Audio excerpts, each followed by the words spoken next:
right, good evening, everyone. We're going to get started with tonight's edition of Lightning Talks, here our Friday night tradition at Hacker Dojo.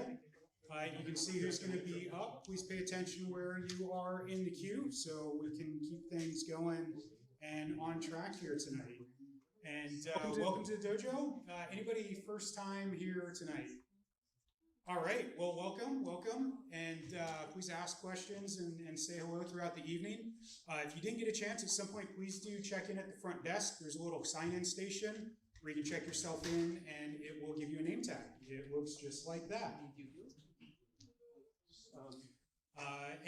Yeah, everybody here, imagine you fit into possibly one or more of these categories: hacker, developer, entrepreneur, hobbyist, pending unicorn. If you think we're missing something on here, we do appreciate feedback and look for more to add and more folks to bring in.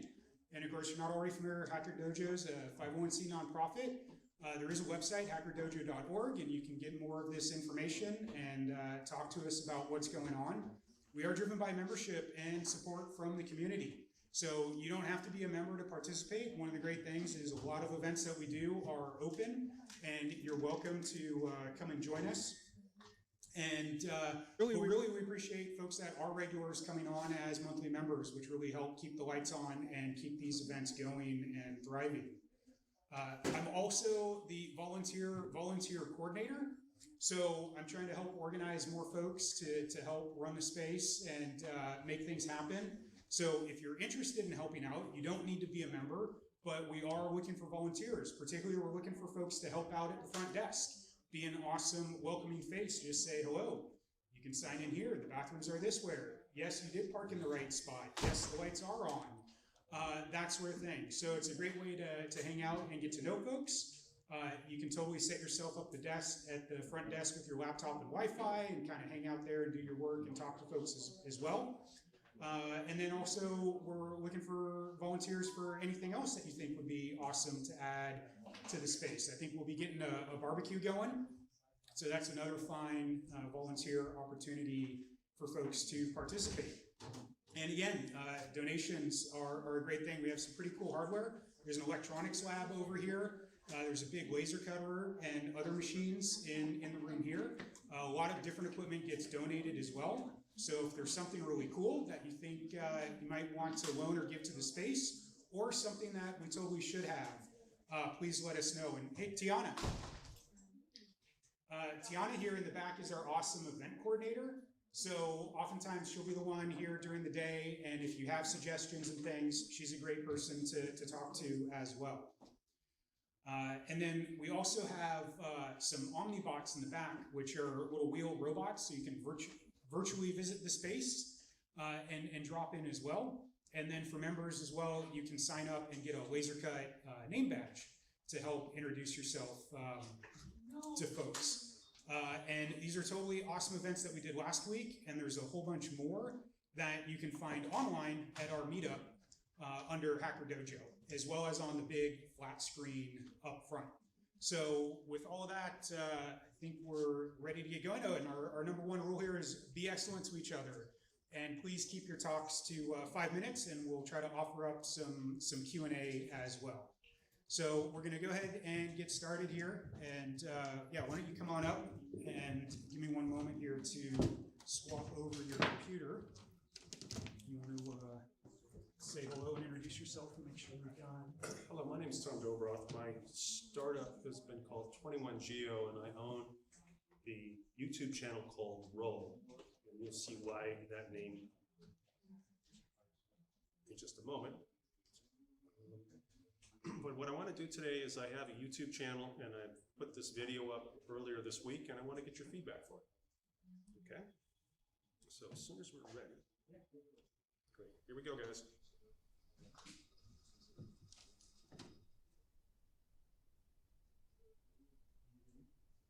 Welcome to Roll. Before Roll, only rotation was supported by rolling elements. You know that as a ball bearing. With Roll, rolling elements can support any motion.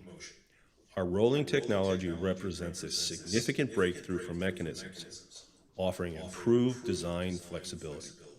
You're seeing the redesign of a corkscrew using Rolls technology. Since we can support any motion, we can design a variable mechanical advantage. Since the forces are highest at the bottom, the mechanical advantage is 3 times higher there. You can expect a video covering the design aspects of the corkscrew on this channel. It's not just mechanisms. Roll delivers high-efficiency drives.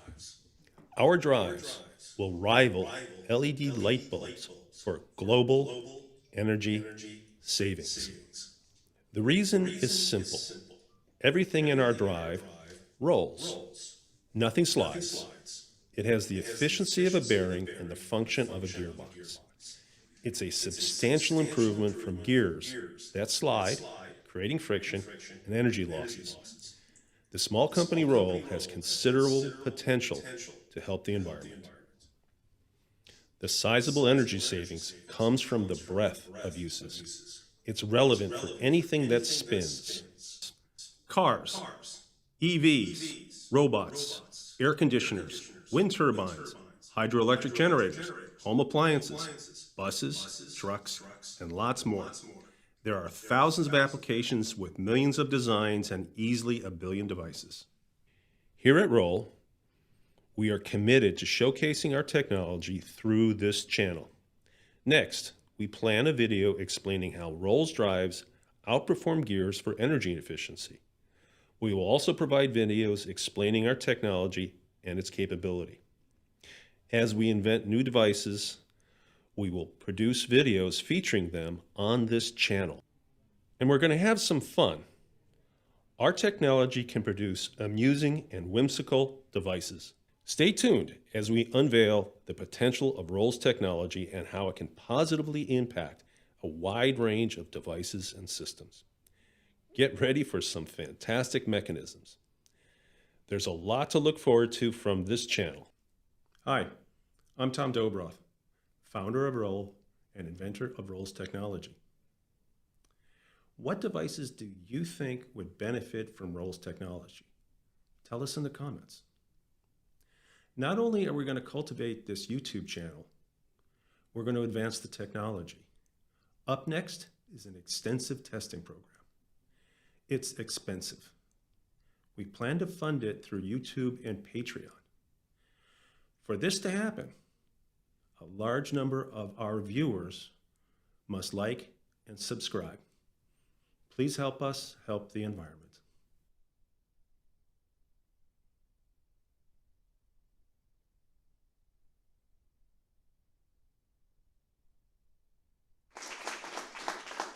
So as you probably figured out, I'm new to YouTube.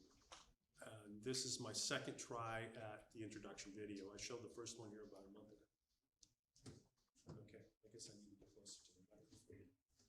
It's also not set up for a video. So my question is there any comments there? Yeah, good.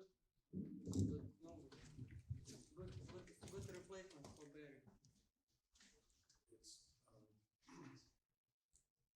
when I said we're going to rival LED light bulbs for global energy savings, was anybody offended by that comment? Was it just too bold a comment? You said rivaling LEDs? Yes. Yeah, that seems cool.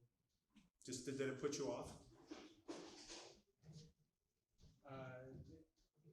Yeah, I was kind of just Okay. it didn't put me off, but I didn't believe it because LEDs seem so revolutionary. Oh, it's kind of like LED. I actually found it pretty plausible because friction generated by traditional motors is a huge energy sink. So I actually think I was confused by that sentence because I initially thought you were trying to say that Roll's technology would be like directly rivaling and sort of like serving some way in the light bulb the same way we're serving the corkscrew. So I didn't put that connection until he said it. So I think if you had something that mentioned friction, I guess it depends on your audience if you're expecting them to be really like technical and knowledgeable about all the applications of this stuff, but maybe for someone like less knowledgeable about mechanics, it'd be good to call it friction. So I actually agree with that. the challenge with the technology, if I say that bold statement, then it turns off a number of people. If I don't say it, people don't understand why this is important. So I appreciate what you said, because I think you're right. I'm making version 3 of the introduction and writing the script now, and I'm going to be toning it down, and it's going to be at the very end where I make that stick, something along that line. Go ahead.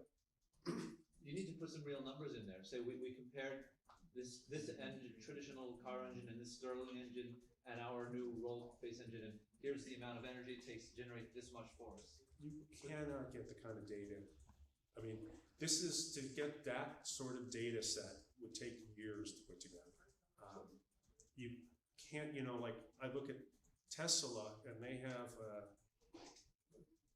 their teardown, they don't publish any data. Their teardown videos show that they do a 2-stage gearbox, roughly 3.3 to 1 for all of their cars. So that's expensive. There's 2 stages in there. Generally, that's a 10% loss. I'm hoping that my stuff comes in at about a 5% loss. Yes. What about having some kind of proof of concept? Like, yeah, maybe a Tesla is a bridge too far, but what about making something go-kart sized? Like robot. That requires money, and I ain't got none of that right now. So I guess, what are you trying to do with this video? I know that get subscribers, right? But what's the intention? Like, get more people, you should put at least a number, like how much you're seeking for, like $100,000 or 200,000, maybe just a number there, so people can help you. If you look at comparable mechanical engineering channels on YouTube, they make millions of dollars a year. I could point a few of them out right now if you wanted to. Yeah, we need to go to the next speaker. So Okay. thanks very much. All right, thank you very much. And Max, you ready to come and talk to us about DEF CON qualifiers? Absolutely.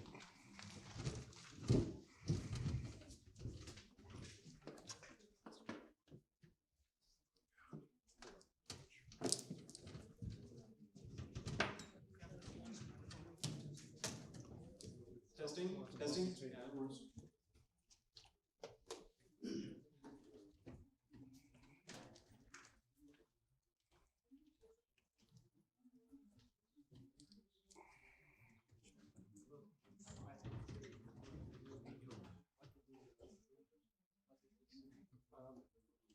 YouTube.com/@roll4.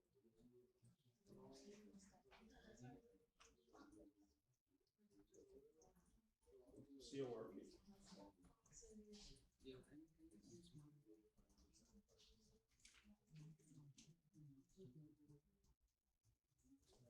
Okay, that's perfect.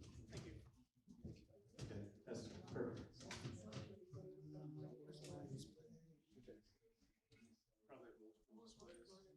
Yeah, I just want to figure out. Maybe you can mirror it. Yeah, that will be better.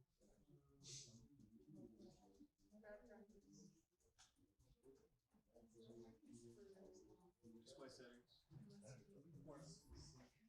Next tab display.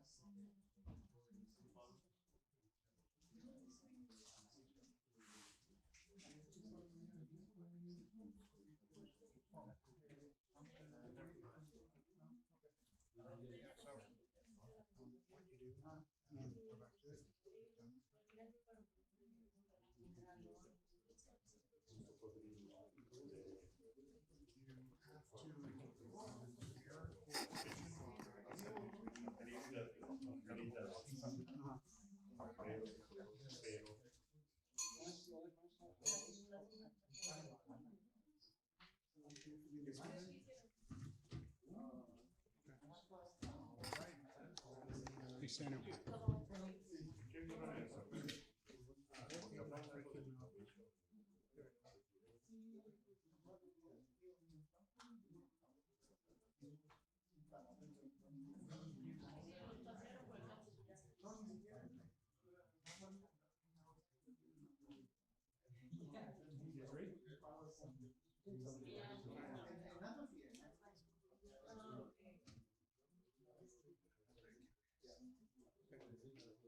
Hi everyone, thank you so much for joining us today. My name is Marco Palacios and today I'm with Max. We're going to talk about the DEF CON qualifiers and basically what we're trying to do here.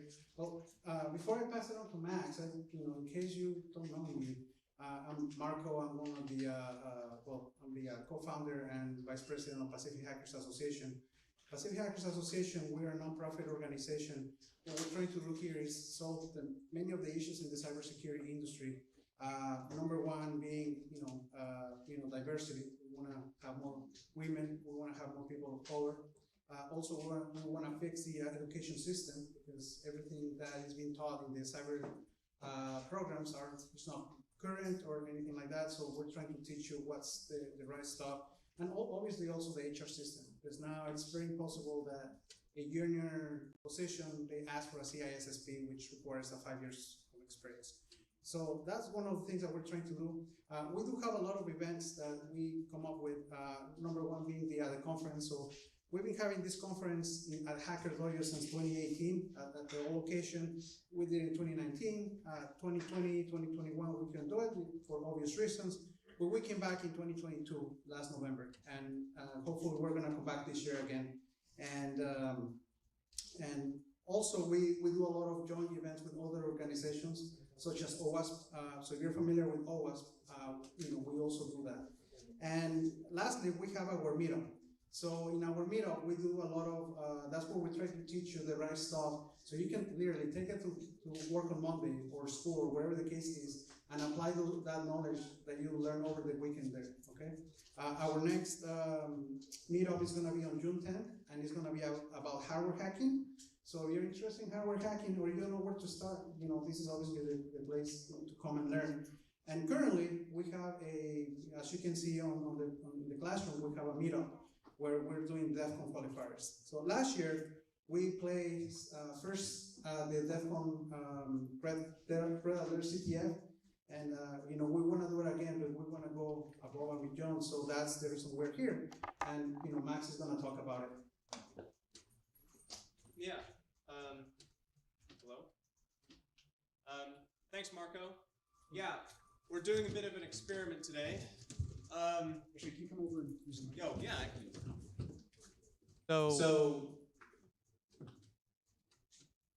If any of you are familiar, DEF CON is the largest hacker conference in the world. It takes place in Las Vegas in August. You have people from all around the world with all technical backgrounds coming to learn how to break machines and play around with that sort of thing. And they have a main CTF, Capture the Flag competition. It's a hacking competition which has a bunch of teams pitted against each other in a test of knowledge and skill. And as Marco mentioned, we went there last year, we played the Red Alert CTF, and we wanted to do a little bit more of that. We wanted to play some more CTFs as a team. So we decided to try out the qualifiers. Qualify for the main DEF CON CTF. Now, something to mention is that the main DEF CON CTF is crazy difficult. It's the Olympics of competitive hacking. And we're definitely not there as a group, Pacific Hackers. So that's why it's more of an experiment than actual competition. We're currently in there working on the 3 challenges that are currently open. 2 are easy and doable, and we're kind of spending most of our time on that. One of them is practically impossible. We have some people online who have a lot of experience working on those. If any of you are cybersecurity masters, perfect. We would love to have you come take a shot at it. Maybe you'll have some fun. But if you're not, we're, of course, doing the other 2 introductory challenges. We've also got another CTF going on. We're treating it as a study group and kind of just seeing where it goes. We're treading new ground, not entirely sure where it's going to go, but we're having fun so far. So, as you can see right now, actually, let me go back. We are like the top teams that are currently playing or solve at least the first 3 challenges are there. Hackmia. So as you can see, we're 26. Oh, first one? Okay. So as you can see, these are the teams that are competing right now. We're 26, but that doesn't mean we're gonna be 26 forever. We can go up and down, right? So Those are the teams that are currently playing and solve the first two challenges. You can hear more, see more about us. This is the events page. Here's information how to join the Discord, which is right here. And You can learn more about it. So if you don't have a computer, we have multiple computers in there with Kali Linux. So you can, so if you don't want to use your computer, those are there to hack. Okay. Don't take it as take it as a challenge, but don't be intimidated because it's hacking, right? Come and learn, play, and go from there. So with that, we're next door. Join us if you want, and welcome. Thank you. All right, thank you very much. And I'll answer your questions. You always have the next speaker. Questions? Any questions about anything hacking? Anything? Very silly question. Why did your leaderboard say top real estate agents? So we don't actually know. We figured that out. The competition started at 5 o'clock, and they posted a bunch of challenges, and the theme seems to be real estate. So each challenge is like property. And if we Hack the challenge, challenge, we own the property. It's like coding them. Play on words, I guess. Any other questions? For your meetup on the 10th June, do you need to have cybersecurity background? About No, what- but those are designed for people who don't have any previous experience. You want to learn, start your career in cybersecurity, that's where you come. Zero knowledge, we're going to build you from the ground up. We're going to teach you the hacker way. Because traditional education, you read a book, you go and take a test, and that doesn't work. Hackers, we think differently. That's where we're changing the world. So hack the planet. All right, thanks again.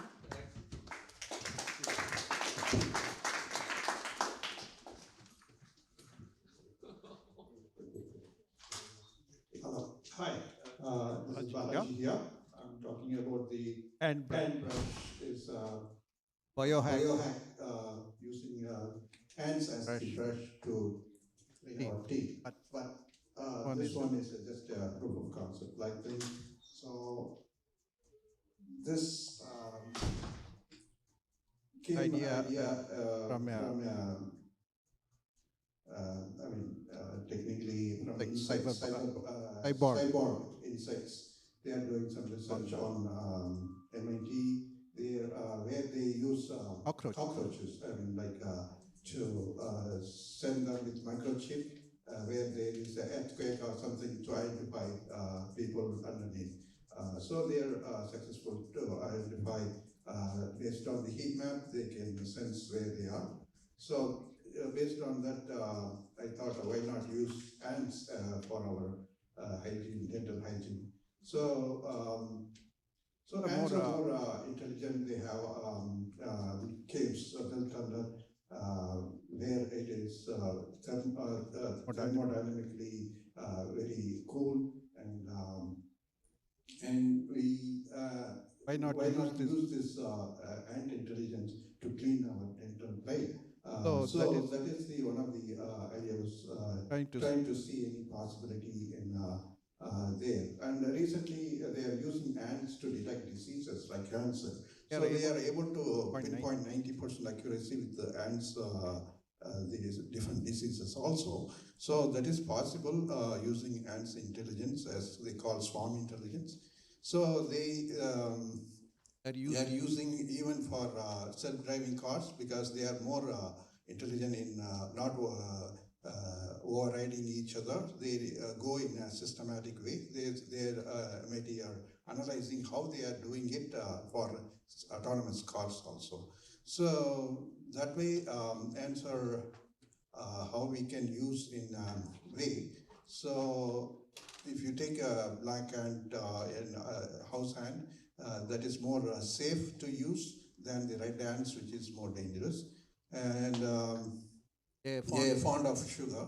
So based on the sugar, our mouth can use a guard, a dental guard we use usually for not grinding our teeth. It is available in Target for $20.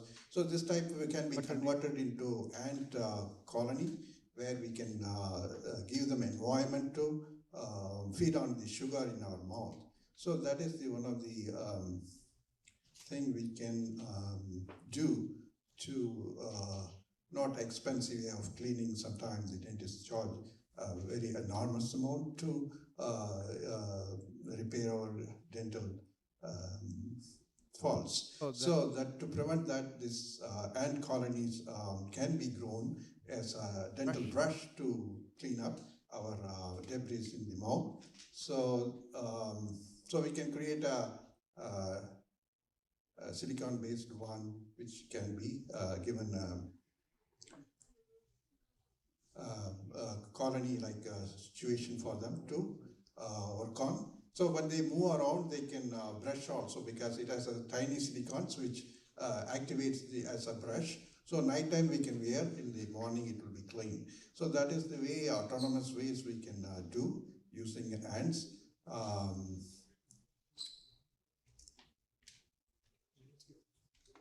Okay, yeah, so these are some of the things. So cleaning teeth is like cracking a coconut and which can be used using the ant movement, we can clean it up. So it gives a rainbow of dental health for our, it is a future idea, just update. It is not a practically, it is not conformed to use, but just an idea. Thank you. Any question? And if Mikey can come up to the stage. So, are you proposing having ants in people's mouths to clean their teeth? Yeah, we use not directly, but we have to give you like their own ant colony, like made of bio-grade plastic, which can help them to grow in there. So we don't put them directly in the mouth, but you have to put in a cave, like a spiral. What I am showing is a dental guard they use, commonly available in Target. So that can be modified as a ant colony. All right, we'll have to take questions afterwards. Okay. Thank you. Thank you. Sorry.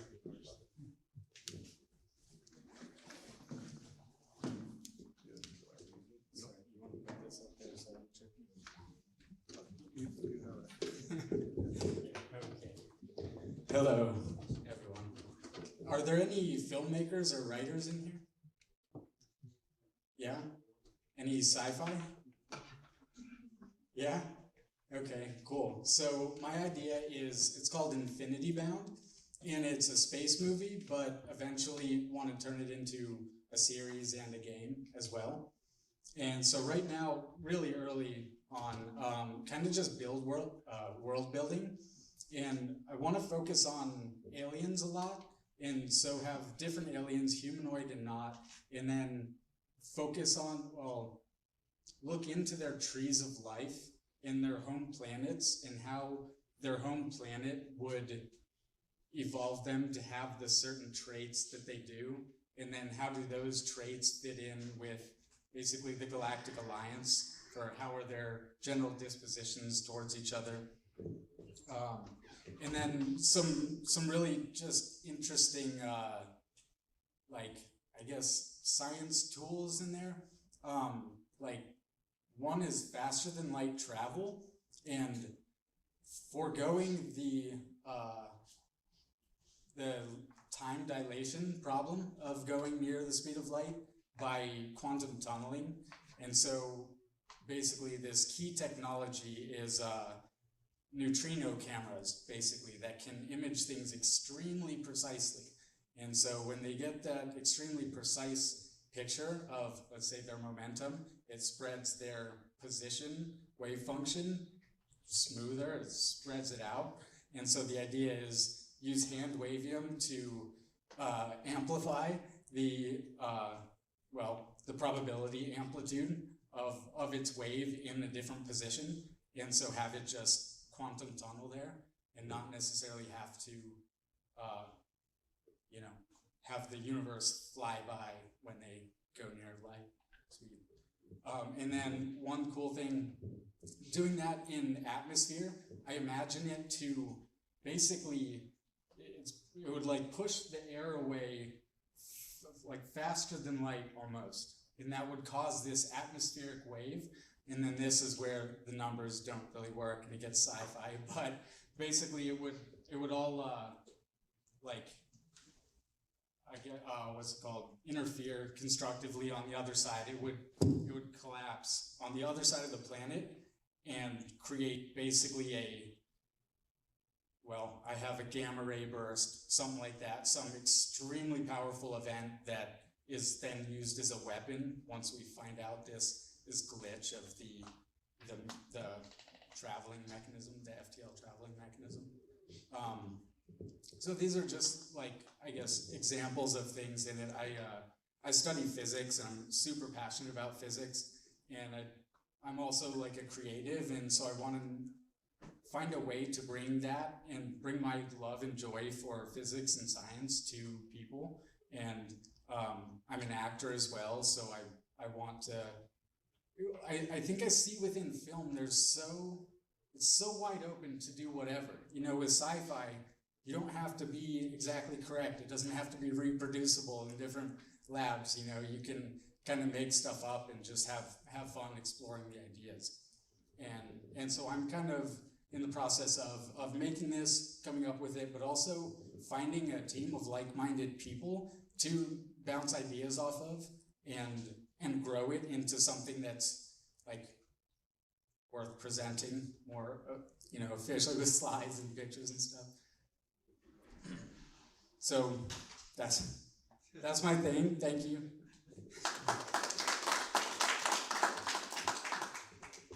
Any questions?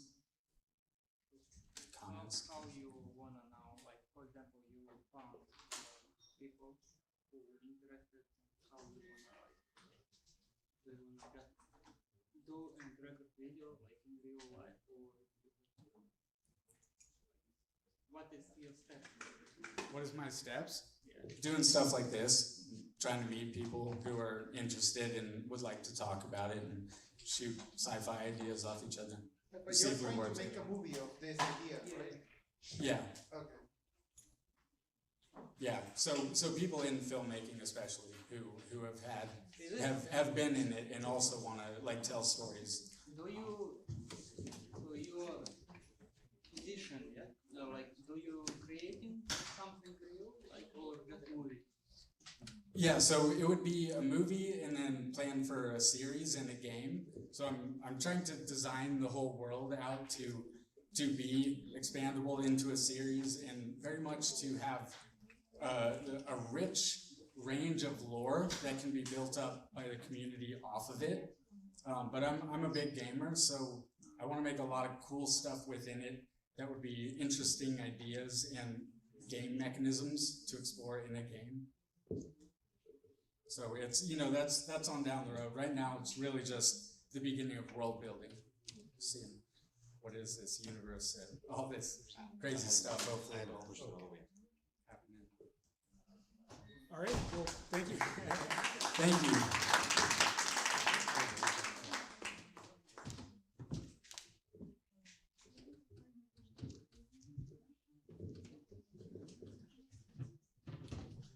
Hello, we came from Mexico to talk about our startup membership. Welcome to the revolution of fitness. Membership wants to empower fitness businesses in order to let them transform lives. The problem that we found in Mexico is that most of the business broke in the first year. Mexico has this little life in the business as well as ours. And it's because the administration and operation, people that love to train people, they know how to do that, but they don't have the ability of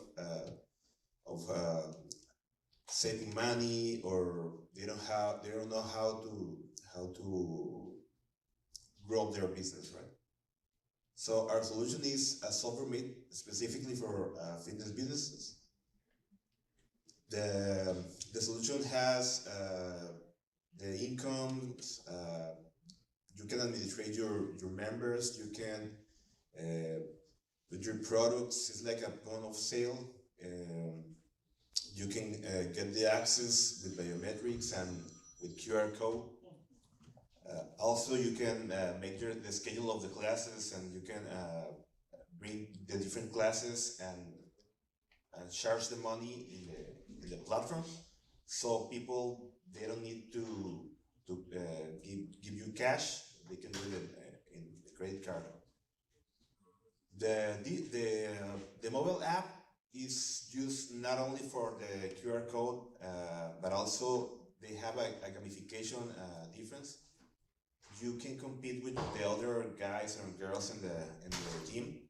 So with different rallies, or depending on your calories, depending on your steps, or going to climb or trekking or running, you can get points, and those points will give you a number in the leadership, right? The team is us, Monobits. We're a software development company based in Mexicali, Baja California, with experience in a lot of years, 12 years developing software for other people. This is our first one. We have presence in USA, Mexico, and South America. The opportunity? That doesn't matter. More than more than 80,000 fitness businesses in Latin, with a potential of having 20 million users. And here's where. So we're getting ready to. We got invited to pitch to basically VCs, and we're feeling really good about it until we walked in here and received some really good feedback. So the problem that we haven't solved, the system is set up to monetize itself via the fitness centers that exist in Latin America, which is around 80,000 of them. But to scale it in a way where it's attractive to VC investment, that's where we're now, 10 minutes ago, we're thinking, okay, well, 80 million fitness centers, we have the potential for about 20 million users. Now, those users right now, they're not actually paying for the app. So I don't know, we were just thinking maybe if there's a way to monetize those users in any minimal way, maybe that's a way to scale it. But any ideas, obviously, we'd be happy to hear them. Yeah. The competitive advantages is basically the gamification. It's the difference between all the other apps that are leaders in US and in the rest of the world. Spanish is not one, because Jorge said that they can speak English, so that's not an advantage. So another one, the connection with the wearables.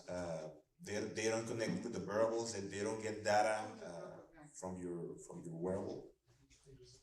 And the business model is basically subscription per month. It's a SaaS, and hardware too. We can sell the hardware to the access to the gyms, and upsell additional features and advertising revenue, because 20 million users, we can explore a lot of big data, and with that big data we can analyze and give specific people information about how people do work out or what they do.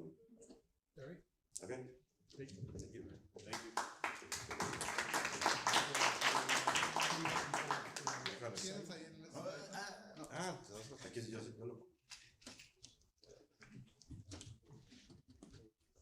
No te entendí. Explícame en español.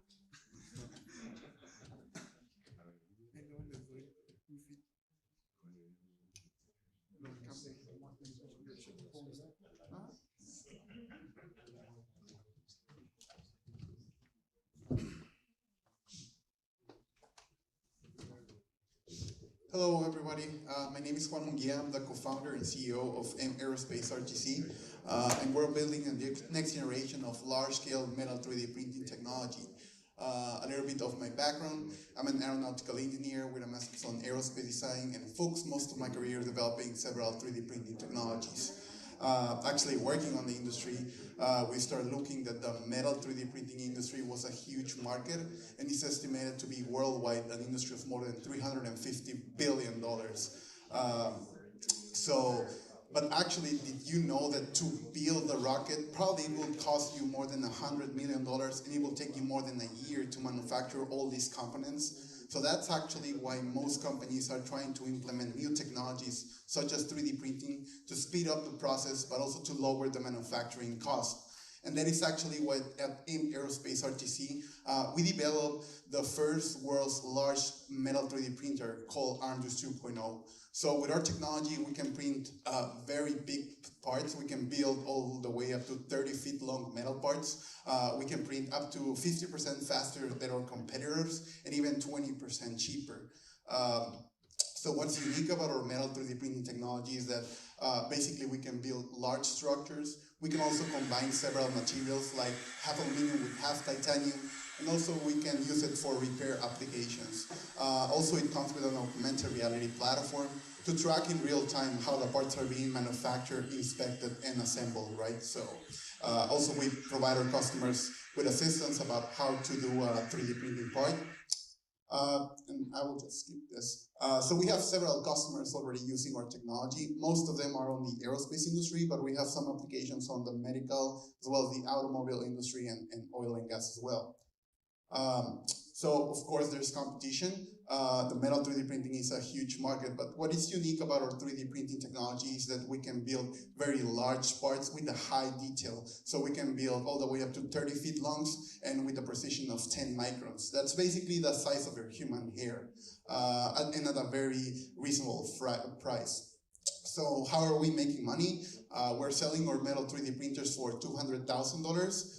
The second prong of revenue is we're doing contract manufacturing. So if you don't want to buy the printer, you just send the parts and we print the parts for you and you just ship it to you.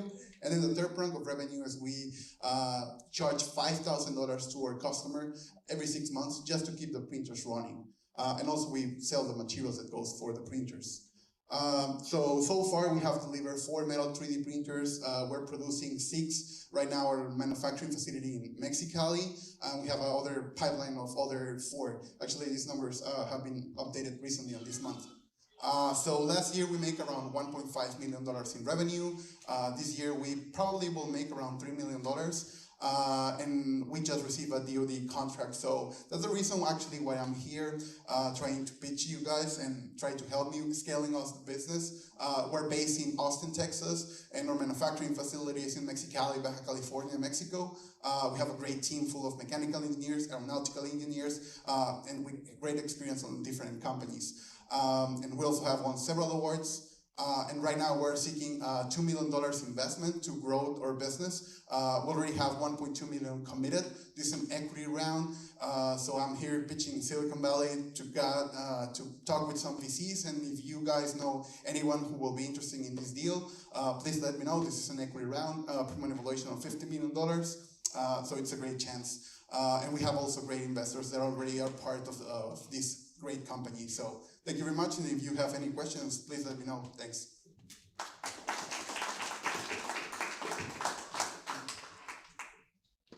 Yeah. Is it only metal printing or any biomedical? Yeah, so our printer is only for metals, alloys, so titanium, aluminum, stainless steels, so basically reactive materials also. So, but it's only like polymer side, we don't do any. But we have some applications going on the medical industry, not biomedical, but some like hip replacement and things like that. Any other? Nope. Well, thank you very much, and my email is juan.munguia@aimaerospacertc.com. Thanks. And this one.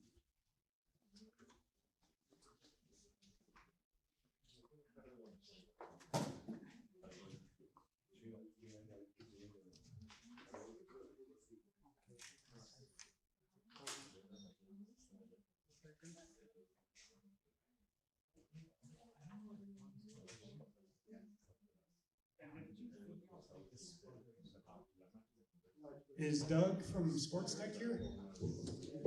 Going once? Hello everyone. Today I'm going to present Y-Quantum. It's a portable charging device for cars, for electric cars. Yeah, I'm software, hardware engineer. Yes, based here. Feel free to connect me on LinkedIn. Yes. So we have now a problem with car. It's not big, but it is a problem. For example, I have a Tesla car and I'm almost every day I'm spending my time on charge on road. And sometimes I have low charge level and I can't reach just charge station. And yeah, sometimes not enough power to heat car in cold weather. So here it's good weather, but in cold regions it's going to be worse.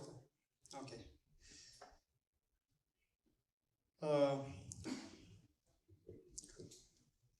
Yeah, let's suppose we have that device and how it's going to change game.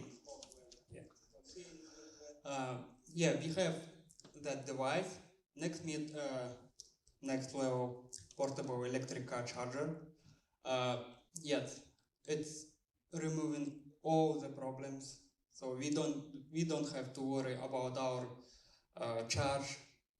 So it's constant charge. You just need to put device inside car, connect and drive always. So now I'm working on second model.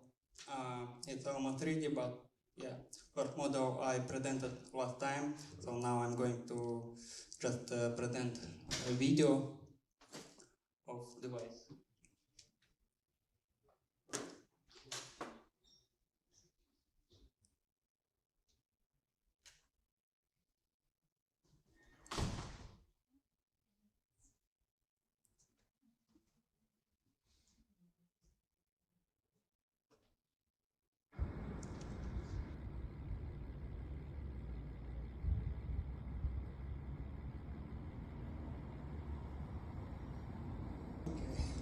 Let me close it.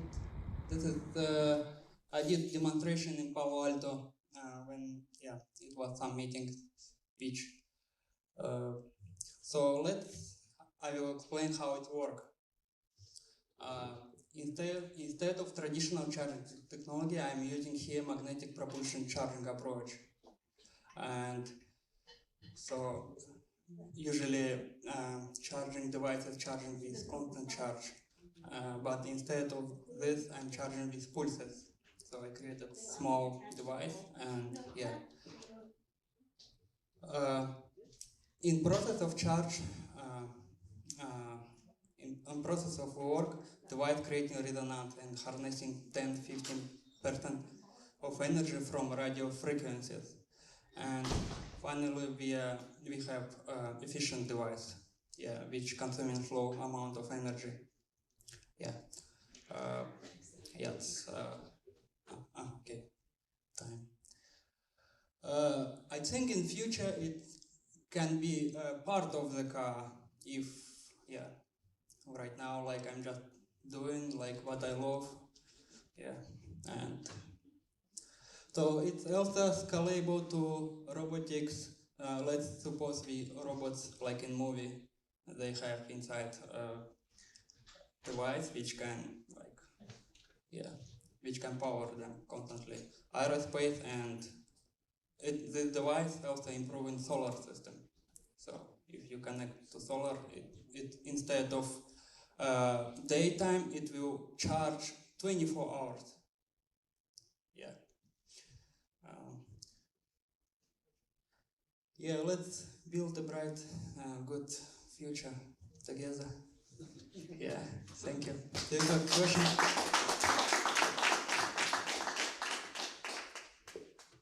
Is this like a spare battery pack you have for your phone where you charge it ahead of time? Or is it of its power source? It's using for now supercaps, and it's different circuits with magnetics. Like it's just device like with magnet with like yeah. a power bank?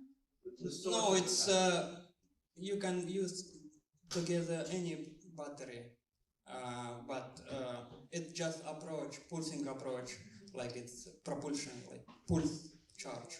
It's more efficient than like you just use directly connect charging devices, and yeah.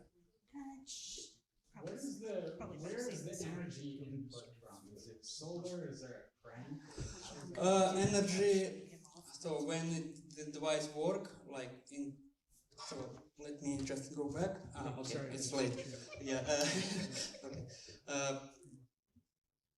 It's a resonance happening inside, and like this phenomenon, like Tesla used. It's part of of his work, but like I just took my approach. I did for that. I'm unclear on what the energy input is, but I think you need some kind of energy input. Yes, I'm using supercaps. We can use any battery. For now, like second model, I'm trying to create hybrid model, which will, so it's consuming low amount of energy, but so let's suppose it works 24 hours, and the amount of energy which device spend going to be recharged through a small solar panel. We don't need like a huge roof. Right. Thank you. Sorry.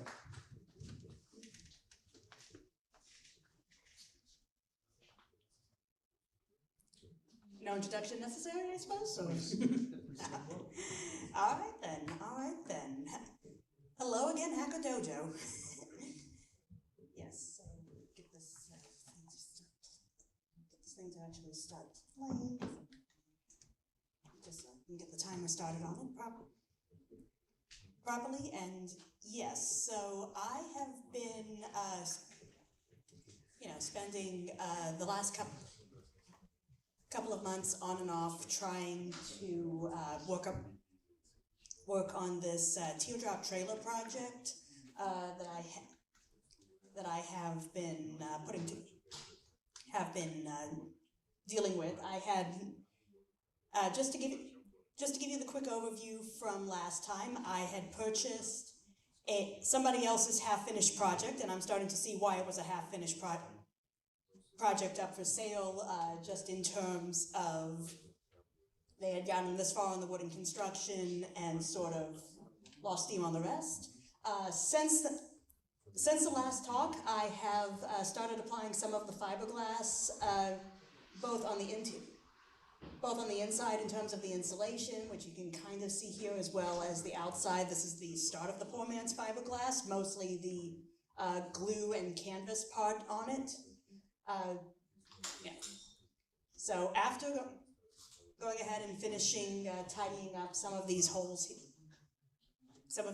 here, the one that I'm currently standing in this photo is going to be a skylight for the trailer, and trying to finish up those parts. Then it came time to actually glue canvas to this thing. This is just standard drop cloth canvas. You find it at the hardware store for dirt cheap, which is, part of the idea here is that this is cheaper than putting on actual fiberglass or putting on aluminum, as some people want to do.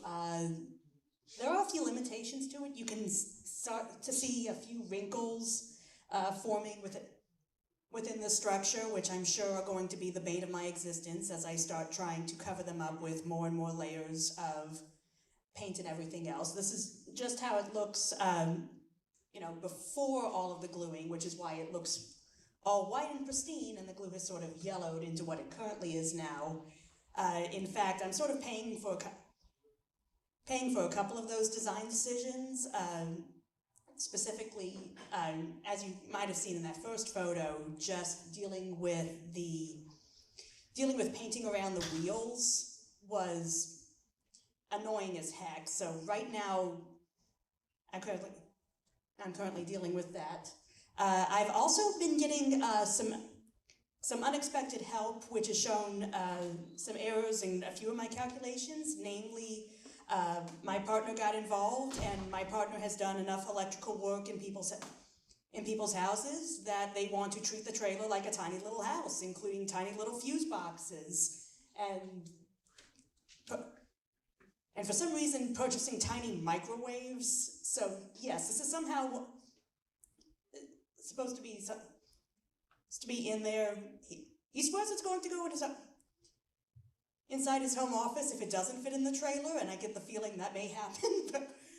but I'm sort of going along with this, at least in part because they're actually thinking through a lot of the stuff with the wiring that I didn't put in mind there before, and I'm certainly glad to have, other than the fact that obviously, since the wiring is going in the walls instead of just through the walls, that's kind of part of the reason some of the fiberglass inside hasn't been covered yet. This just happens to be a picture of the tires off of the trailer so that I can actually get some of the glue and paint into those sections behind it. You can also see the can of Oops paint from Home Depot, because in the spirit of trying to keep these things as cheap as possible, I figure the first few layers are going to be that way, as well as some additional complications. So this is the galley door that I was able to pick up. Yeah. And, it's just a little bit too narrow in that it wants to fall into the trailer rather than sitting on top of it. So I'm going to have to add some trim to that, as well as a whole bunch of other things to try and make this thing work, At least I know what it is I'm having to work on now, so that's an improvement. Any questions?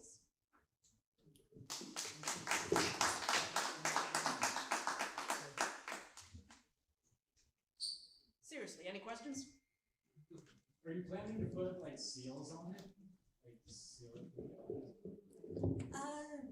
In terms of putting like rubber gasket seals to try and provide some degree of weatherproofing, yes, and certainly once I'm starting to actually install things like the RV doors and the skylight, there's going to be all sorts of caulk and sealant to help like nobody's business. But until we, that's like one of the last stages, just because of having to deal with the paint and everything else beforehand. Obviously, if I don't do it in that order, then paint gets on these items. But yes, we're planning to make this as able to be stored outdoors as we can.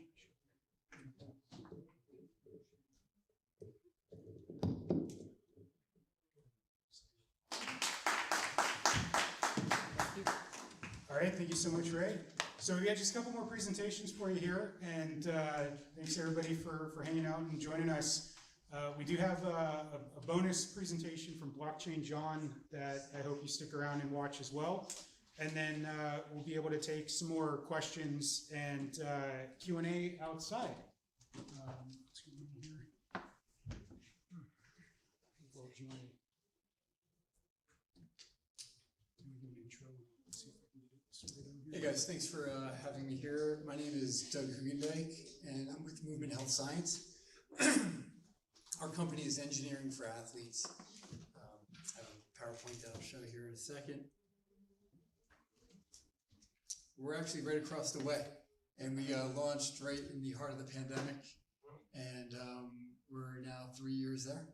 And our concept is you're working off of an initial investment of $1 million. Oh, perfect. Oh, shit, where's my family? And the little guy's been here. He's loved the 3D printers. So.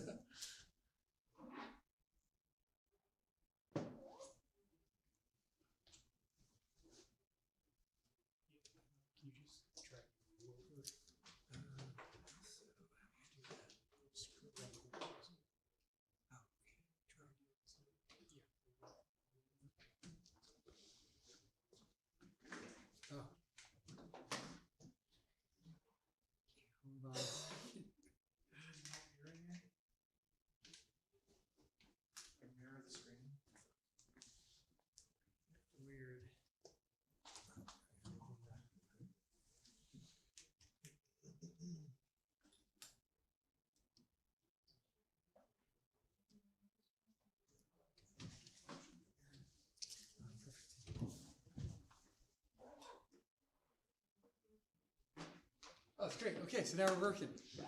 Okay, so like I had said, our company is Movement Health Science. We're right next door here. And our concept is engineering for athletes. So every structure in the world uses engineering principles to keep humans safe, except for the human structure. This is how the world right now sees a professional athlete who's really at the top of his game from a skill set perspective. And looks really functional, does a lot of amazing things. He's paid about $2 million a year. And he's incredibly athletic to the way people see him. But this is the way that we see him at Movement Health Science. And we use a SaaS model of engineering to look at all of the athletes' inefficiencies or lack of movement economy. So what you just saw there, in that athlete doing amazing things on the field, is really not how he looks from a movement economy standpoint. So if you look at him here, and after looking at his videos, what we track, he's incredibly inefficient. And his key mechanical indicators are only at a 56% level. So this is a guy who's making an incredible amount of money. His efficiency quotient is incredibly low. And when you look at his overall ability, he heads into the season yet injured again. And he's had multiple hamstring injuries, calf injuries, low back injuries, and they're just trying to keep this guy going. So when you look at the market right now, billions of dollars are spent on injury. NCAA, $1 billion a year, professional sports leagues, $1 billion a year. But when you look at what's being spent on injuries, there's really, with all the technology integrated into high-performance cultures, no reduction in the overall prevalence of injury. And we have the studies here that show this as recently as 2019. So what's happening is billions of dollars are being spent on injury, but billions of dollars are also being spent on performance analytics. And performance analytics explain what happened, but not why. What you saw of our identification with our software, we identify the why. So the missing link is structural efficiency. So our software identifies structural efficiency quotients in athletes. It's very sensitive, very specific. And this data was never before available before now. We've pioneered the method of looking at structural efficiency in athletes. We've coined the identifiers of key mechanical indicators, which are highly correlated with repetitive stress and catastrophic injury.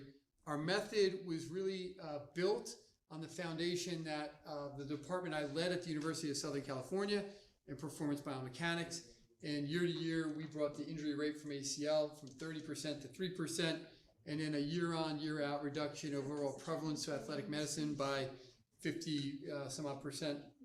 So our method was really honed at the university, but now over next door here, we've made it into a SaaS model so it could be globally proliferated. And we have back-end engineers. We have 2.5 engineers right now. We're in a bootstrap mode.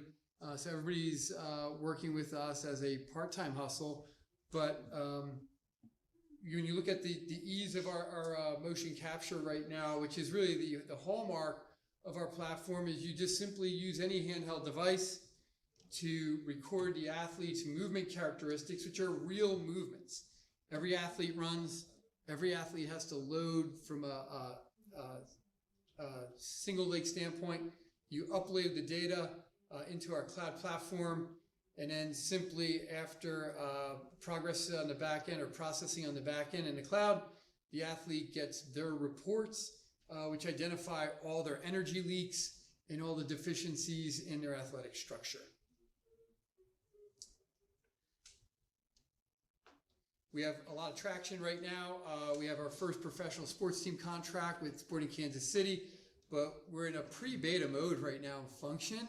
And we have a number of sports teams paying us, collegiate team paying us, and we have a huge pipeline of interested inquiries. Green Bay Packers, Austin Football Club, all wanting our product. We're really only held back by our runway right now. And this is our founding team. Mark is here. He's Chief Operating Officer, attorney by trade. This is me, our lead engineer. This is some testimonials from athletes we worked with, all who love our product, all are professional athletes. We're in a B2B model right now, going to business to consumer, which is the market's even more robust, and you can access it on your handheld. We're currently looking for $3 million in funding, and we're currently talking with 4 different investor groups and a number of investor groups who are looking to partially fund the round. So thank you for your time. If anybody's interested in more information, I'd be happy to answer questions.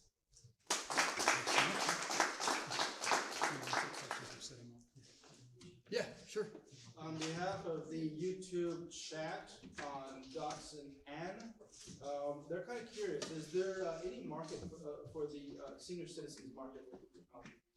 Huge market there. We're operating in a Tesla model. We're going after high performance cultures, namely professional soccer, Big 5 professional sports league. But we are also talking with international healthcare entities in Australia and in the Far East who are really interested in our product for those different populations. About the VA? You know, it's certainly there. That's certainly a market that we can tap into. Huge opportunities there. All right, thanks so much. And this is our neighbor too, so you can. Yeah, come on, hey guys, if anybody wants to see what we're doing, I'd love to meet you guys. Just come right over. I'll give you a cold beverage and share some fun stuff that we do. Thank you.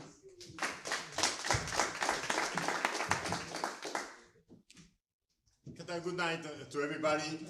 I am very happy that every week we do this event of Lighting Talks, and we are learning a lot. And the presentations today, as you can see, are a mix of people in different things. It's glad to see new people sitting here.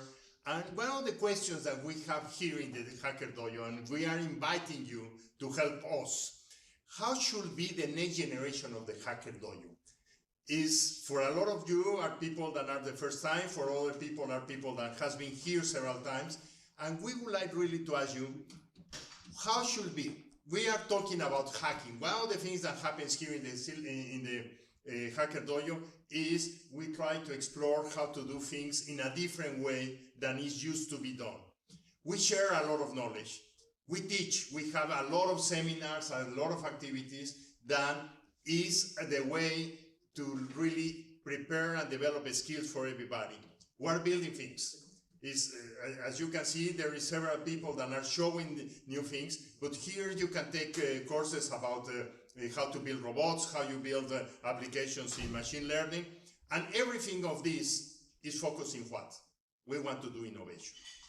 If we want to do innovation, something that we ask sometimes, and that's a question for everybody, should the Hacker Dojo should be in different locations in the world? We have people today from how many countries, how many different locations, people that just went to visit today the Silicon Valley to learn a little bit. We invite them and talk to us and share what they need or how they need. That is a very, very big opportunity that we see that Hacker Dojo can take. And in that sense, what do you think about the Hacker Dojo? Is the Hacker Dojo a door to the future? Can you imagine what happens when we see these sports elements that was presented, when we see the 3D printing for metals, when we see different applications in 3 years and 5 years are going to be part of the day-to-day for everybody. In that sense, is the future something to learn in the Hacker Dojo? That's something that we do all the time. We invite people to talk, to give seminars. Yesterday, I surprised, we have people from Argentina, we have people from Baja California. We finish and we have about 50 people, 60 people from learning Python. Then we have another group doing this point that was presented by Marcos about the DEF CON. Is the future something to learn in the Hacker Dojo? We have a seminar here every 2 weeks. That's there, is where the ideas come from. And we invite you to be creative with us. Is the Hacker Dojo a place to build the future? The people say maker spaces. Yes, maker spaces, everybody is very nice. We have 3D printers here. But what we really want to build the future. And you are part of that future. You are part of these people. And I am giving you some cards. And please give us any crazy idea right now in your mind to share with us. What should be done? What are we missing? Is the portable batteries is going to be the future? I don't know. And we need to really think about that. How we can bring more members to this group. Today, I am glad to see even our neighbors that we are across the parking lot. It's the first time that I see you, and I am very glad about that. How we can do that more with you, and how this place is a place that you can use to do more for your business. That is the kind of things that we are looking how to do. But sometimes we run out of ideas. Sometimes we're so busy that we don't have the time. Bringing more members is going to help us to do these things. Bringing more members and be voluntaries in that sense. Everything here is almost run in using voluntaries. And what makes this place unique? Tell us why you are here today. What are the kind of things that you are facing? Why you invest the time to visit us? And in that sense, the mindset to be the mindset is something that we are trying to achieve. Thank you very much.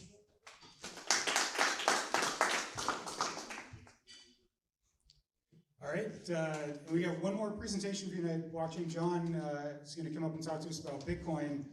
And while we get him set up, if you have any questions, fire them away.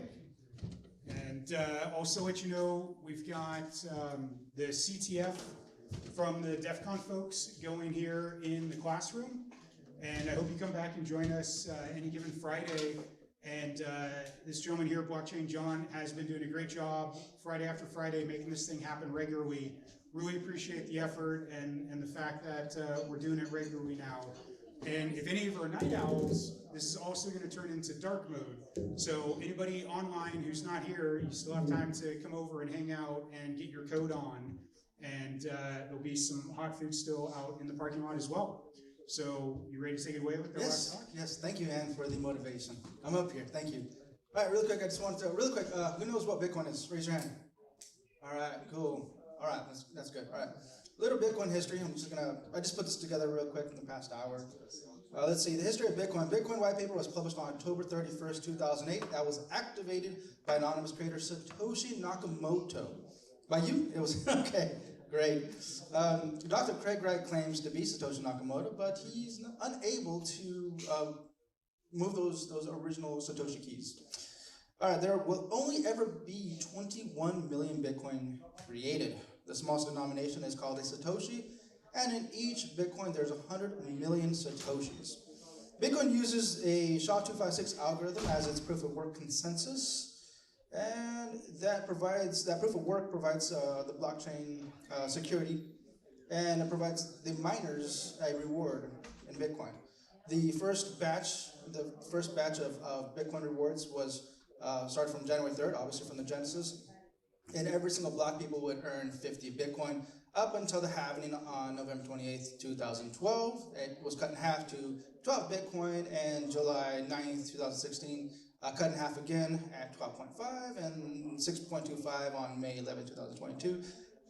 That's currently what we're at right now, 6.25 as of now, every single block. And then, of course, in April 2024, next year, it's going to be cut in half again at 3.125. All right, miners. The current difficulty rate as of right now is 376 million terahashes a second. That is massive. Right, so every 10 minutes, one miner in the whole world gets to mine these blocks, right? Every single block. And it does pay them the transaction fees and the block rewards. The average reward as of right now is about $170,000 per each block. So every 10 minutes, somebody's earning $170,000. The network does have a difficulty adjustment rate every 2 weeks, about every 14 days, or 210,000 blocks. That's to prevent from centralization and people pretty much dominating the network. So as more miners jump online every 2 weeks, the difficulty rate does adjust. Yeah. Oh, the Genesis block, yeah. So embedded in the Genesis block, the first block to ever be pushed out on the blockchain, the Bitcoin blockchain, was this. It was embedded in the metadata. The Times 03, January 2009, Chancellor on brink of second bailout for banks. It's pretty cool. Hal Finney was the first person to receive a Bitcoin transaction of 10 Bitcoin. Rest in peace, Hal Finney. In 2010, Laszlo bought 2 Papa John's pizzas. Coincidentally, it was this past Monday. You know, that's the anniversary, May 22nd. And it was the anniversary. So yeah, it's officially called Bitcoin Pizza Day. Silk Road in February 2011 was activated. It was alive for about 30 months. If you guys don't know what that is, it's pretty much a dark market for illegal transactions per se, and it was shut down. It was created by Ross Ulbricht, and the DOJ seized about 30,000 Bitcoin. Then around September 2012, the Bitcoin Foundation was founded to promote Bitcoin development. And there's a picture of Ross. All right. Segregated Witness was activated on October 2006, which is an amazing improvement in Bitcoin, which added a bunch of other features into it. Let's see. 2017, the price started at $998 and rose to a massive $19,783 on December 17th, 2017. 2022 in August.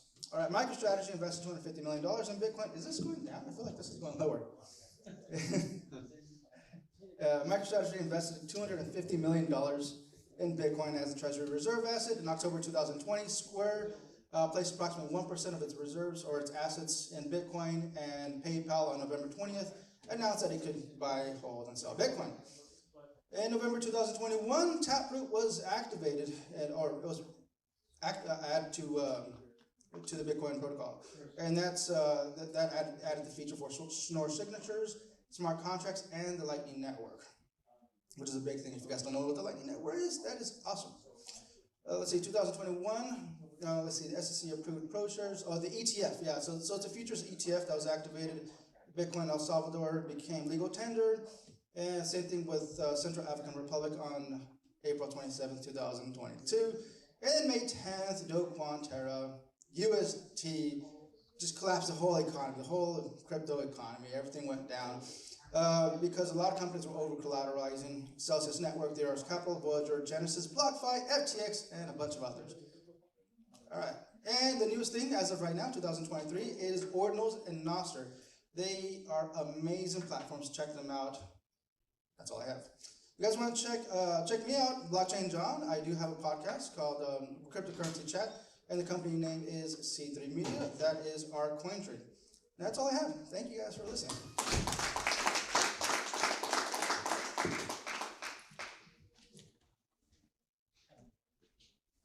And we got some questions out there, and you didn't mention, but the current price today is just a bit under 27,000. And yeah, the one and only time I ever used Bitcoin was to have sushi delivered to the back of an ambulance in vacant lot. And What year? well, let me just say that Bitcoin today, that was about a $100,000 sushi dinner. Oh. Woo! That's awesome. My question. What was that pizza worth in today's dollars? And today, I would have to do the math on that. Yeah. But that's an even better story. Actually, I can do it right now real quick. Hold on, let's do that. 10,000 Bitcoin, let's see. That is, was it 2.6 million? No. That is, 20. yeah, 26 million. Wow. Wow. I hope it tasted good. Yeah. All right, guys, thank you. Next week, I think I'll do Ethereum, and then so on and so forth. All right, well, thanks so much again. And everybody online for hanging out, everybody here for hanging out, and you're actually off another order of magnitude. It's 266 million in change. So thank you all. Enjoy the evening. We'll see you at the next one.